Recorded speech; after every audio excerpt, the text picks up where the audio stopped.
Hey everyone, so we're going to talk a little bit, I'm still Coach Wheel here. One of the best things about boxing, I think one of the things they do the best is shadow boxing. I benefited a ton from it in my life. I've done it a whole bunch. When I went into that boxing, we did it a whole ton. So just a little bit about why we shadow box so much and what are the benefits. Yeah, totally. So I mean, there's a multitude of different benefits to shadow boxing. Shadow boxing is really the basis of boxing. A lot of people shadow box without purpose. So they just kind of get in the flow of throwing punches and there's no method to the madness. So the things that we discussed earlier, footwork, stance, those are still really going to be important. And what we're doing is we're focusing on fundamentals. So what I like to do is kind of coach people through what I call my boxing playlist. So, you know, everybody's got their favorite playlist, your favorite songs. Sometimes it could be metal or hip hop or whatever you like. Boxing is the same thing. So when I do my playlist, I'm not going to have it on shuffle. I'm going to have it in order of the songs that I want to listen to, if that sort of makes sense. What I mean by that is my first track on my shadow boxing needs to be my checkpoint with my stance and my footwork. So my first round, in other words, when I'm shadow boxing, if I'm setting it up for 3-minute rounds, is I'm focused just on footwork. I'm not even worrying about punching. I'm not worrying too much about defense. I'm literally just walking the floor, focusing on different footwork techniques, and getting my bearings under me.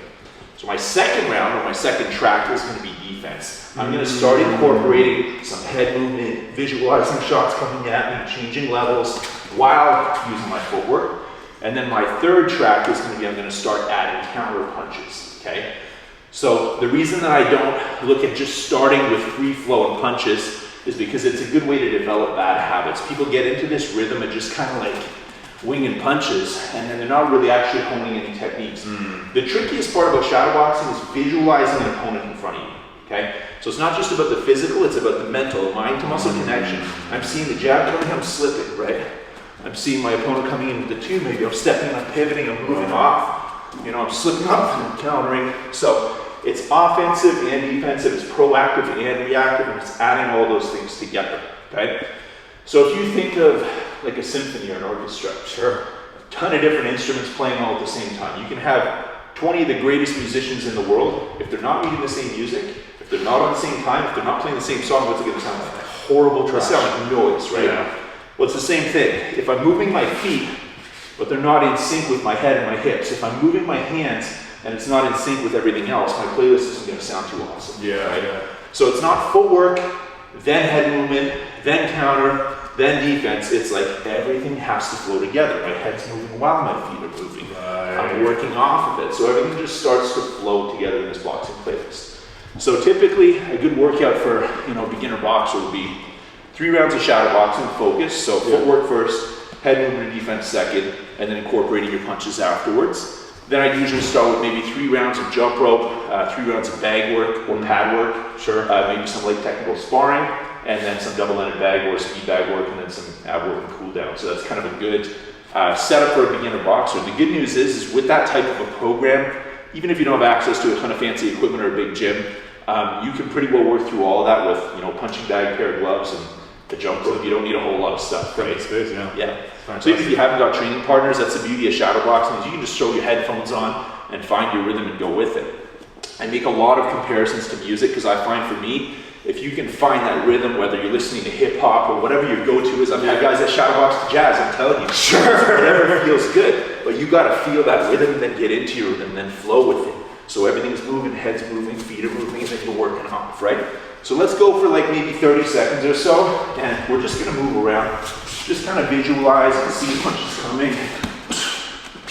You don't need to worry about throwing punches hard. We're really just looking for fluidity and punch perfection, So you're working off your jab, you want to remember you're keeping your shoulder up, your chin down, working your two, same idea, turning your hips over.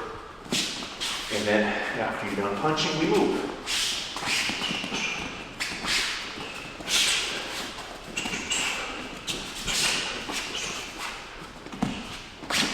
Nice and relaxed. You want to make sure you're keeping the shoulders loose and then snapping with the hands. So as I'm throwing, I'm not just balling up my fists and doing this. So I'm going to burn my gas tank really fast. Of course, nice and relaxed, and then right at the moment of contact, I tighten everything up. I mean, one thing I've always loved about shadow boxing is everyone's body is different, we're all built different, and I find shadow boxing is one of the best ways of how we individually find our own punch. Well, that's what it is, yeah. Right? developing your own style, you know. I once heard this analogy, I know it's going to sound a little bit silly, but I like spaghetti sauce, right? Something that every family probably makes. Maybe you have a My recipe mom your makes grandma something amazing, yeah. So I got a really good spaghetti sauce too. Now, if I go into this and have a debate with you and say my sauce is the best in the world, you say yours is the best in the world, we're not going to really have an agreement here. We're going to disagree, which is totally cool. But if we're open-minded and we maybe combine some of our ingredients, we can make an even better sauce. So that's what shadowboxing is I might like the way you throw your jab, so I adopt something from that.